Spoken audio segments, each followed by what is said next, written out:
પથ્થર ઉપર કોતરેલું છે અને આમાં તમને અક્ષર એવું ના થશે એવું બને. બરાબર? એવી રીતે આ ભાષા આપણે જાણી શકતા નથી. આ ભાષાને આપણે વાંચી શકો કોઈ નહીં વાંચી શકો. બરાબર? ખબર પડી? હવે આગળ તેને અભિલેખ પણ કહેવામાં આવે છે. આપણે અભિલેખોમાંથી પણ ઇતિહાસ જાણી શકીએ છીએ.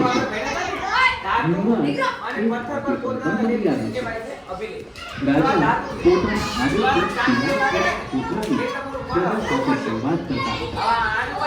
પ્રાચીન ભારતમાં અનેક રાજાઓ અને રાણીઓએ તેમના રાજ્ય, વિજય, ધર્મ અને સંસ્કૃતિની માહિતી આવા અભિલેખો પર અંકિત કરાવી છે.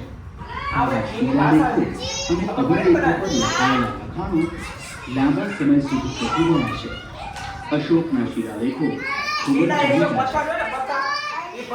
તાંબાના પતરા પર શોધીને લખવામાં એક પથ્થર ઉપર લખેલો લેખેલો ને એકી ધાતુ ઉપર ધાતુ એટલે તાંબુ, દસર, પિત્તળ, બરાબર છે, લોખંડ, એની ઉપર જે લેખ લખેલો હોય ત્યારે નાબૂદ થતો નથી.